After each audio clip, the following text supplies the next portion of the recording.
Imagine this, no retweets, no likes, no friend requests, no Instagrams for 30 days. Can you even fathom such a dark and lonely existence? Well, our HuffPost senior lifestyle blog editor, Jordan Turgeon, certainly can. She survived an entire month without social media and is here to tell us how she pulled through it all.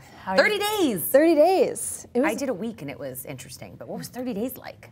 I really enjoyed it, to be perfectly honest. It was kind of nice to not feel like I had to know everything that was going on exactly when it happened. It was really refreshing, really liberating, and people are kind of joking, you survived, and I'm like, I kind of more than survived. I actually really got a lot out of the experience. No, Lori, we touched base with Jordan right around, I think, the 7-day marker. Yeah. Were you surprised that she made it all the way to the 30-day mark? I actually am not, because you seemed so into it at the 7-day mark, and you had already started to do new things outside, in real life. You had started to crochet or knit, right? Yes, I crochet now. Yeah. It's very fun. Nice. You had a new hobby. I knew you were going to make it. I had no doubts. What was the hardest part through the 30 days? Was it giving up one specific kind of social media, or? It was a little bit of the homesick feeling, because I do use social media. I live very far from home. I'm from Minnesota. So I always use it to keep in touch with family and friends, and cousins and friends are uploading baby pictures, and so I missed that connection, but it was also really easy to just text them, say, hey, how's it going, and call them and talk on the phone. So that was the hardest part. The first couple days was feeling really disconnected and a little homesick. I'd just been home from for the holidays, so I'd come back and had that kind of icky feeling, but I just reached out more directly, and I was really proactive about that.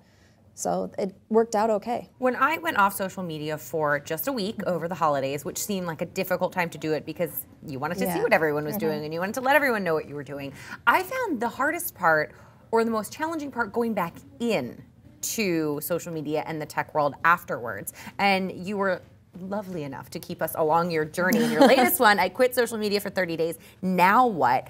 What has the return been like for you?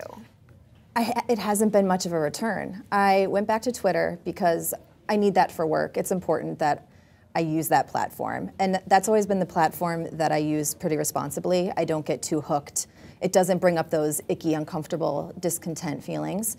And I went back on Facebook like 10 minutes after, the detox had ended, just out of curiosity to see how it would make me feel. And I realized that I didn't really care. I didn't really need to be on there. I saw a few updates from friends, and I ended up unsubscribing from a ton of people that I'm like, I haven't talked to you in 10 years. I probably don't need to know what you had for breakfast. And after a few minutes of being on Facebook, I realized this is kind of a chore. I don't want to be on here. So I just made the choice.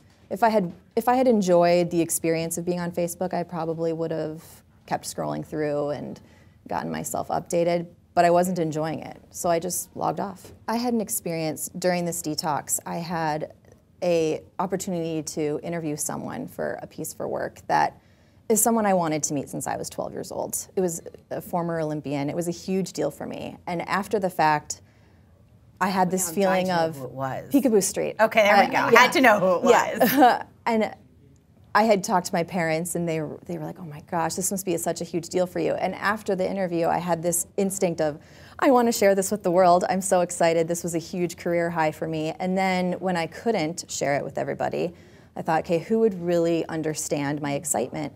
And I shared with a handful of people. I texted a couple friends, all individually, not a group text, the picture, and they all understood my excitement.